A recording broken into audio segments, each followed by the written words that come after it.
8 ৰহেশ্বৰে টকা পইচা যোগাৰ কৰি মোকৰ্দমা তৰিবলৈ হাজু হয় মানে শাওন মাহ প্ৰায় শেষ খবৰ হলহি শাওনৰ 4 তাৰিখে হে যে বৰষুণ আৰম্ভ হল তাৰ পিছৰ পৰা আৰু বৰষুণৰ ক্ষতি খুন হোৱা নাই নপানী পৰাৰ লগে লগে ভেকুলিবোৰে সমস্যৰে তুৰাবলৈ আৰম্ভ কৰাৰ দৰে গাঁৱৰ খেতিয়কবোৰৰ মাজতো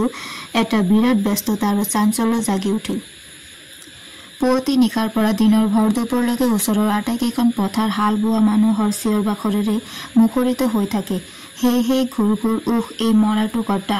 নাঙলটোকে সি টানিব নোৱাৰে ঘূৰ কজলা ঘূৰ ইত্যাদি জমজম বৰষুণৰ শব্দ কলাফলীয়া পানীত গৰু আৰু মানুহৰ খোজ কৰাৰ চলং শব্দ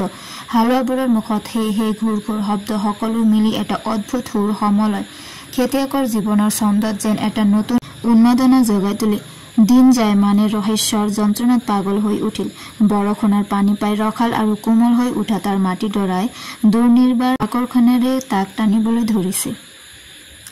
বিয়াৰ পিছতে 9 ঘণীৰ বিচনাখনেও আনকি তাক তেনেকৈ টানিব পৰা নাছিল কিন্তু তাৰ কি পুৰা কপাল যে যি সময়ত লগৰ সকলো খেতিয়কে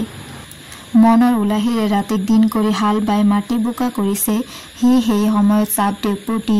মণ্ডল আৰু আদি বোৰ্ডৰ মেম্বৰৰ ঘৰে ঘৰে টকাৰ টোপোলা যাচি পাগলৰ দৰে ঘূৰি ফুৰিছে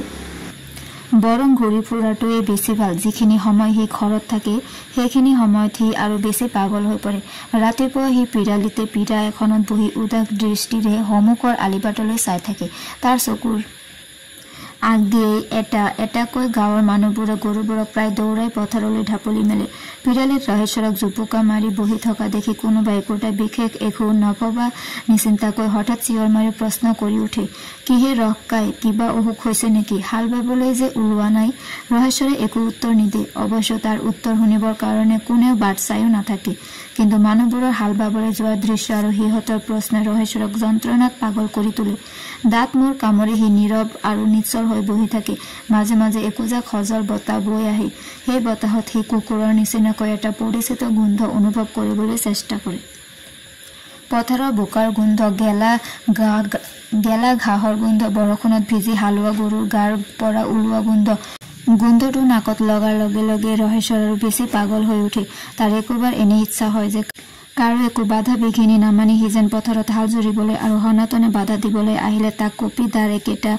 ঘাপতে দুচেও কৰি পেলাব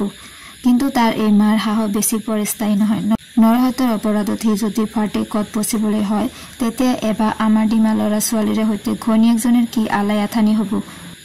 সেই দৃশ্য কল্পনা কৰি তাৰ মনটো আপোনা আপুনি কোচ খাই আহে তদুপৰি সনাতন ঠিকাদাৰৰ জানো কম প্ৰতাপ এই মৌজাখনত তেওঁক ৰজা বুলিলেই হয় নৰহত্যাৰ অপৰাধত সি যদি ফটেকত পচিবলৈ হয় তেতিয়া এবাৰ আমাৰ ডিমা ল'ৰা ছোৱালীৰে সৈতে ঘৈণীয়েকজনীৰ কি আলাই আথানি হ'ব সেই দৃশ্য কল্পনা কৰি তাৰ মনটো আপোনা আপুনি কোচ খাই আহে তদুপৰি সনাতন ঠিকাদাৰৰ জানো কম প্ৰতাপ এই মৌজাখনত তেওঁক ৰজা বুলিলেই হয় মন্ত্ৰী MLA বৰচাহাব আহিলেও তেওঁৰ ঘৰতহে খোৱা বোৱা কৰে সেইকাৰণে পুলিচৰ দাৰোগাৰ পৰা আৰম্ভ কৰি সকলো চৰকাৰী কৰ্মচাৰীয়েও তেওঁক বাঘ দেখাৰ দৰে দেখে তেওঁৰ আঙুলি চিঞৰতে সিহঁতে উঠা বহা কৰে এনে এজন মানুহৰ লগত সি নিচলা মানুহটোৱে কি হাঁহেৰে ফেপেৰি পাতি ধৰিব সনাতন ঠিকাদাৰৰ তুলনাত সি হাতীৰ আগত মাখিটোতকৈ অলপমান সৰু হলেও ডাঙৰ নহয়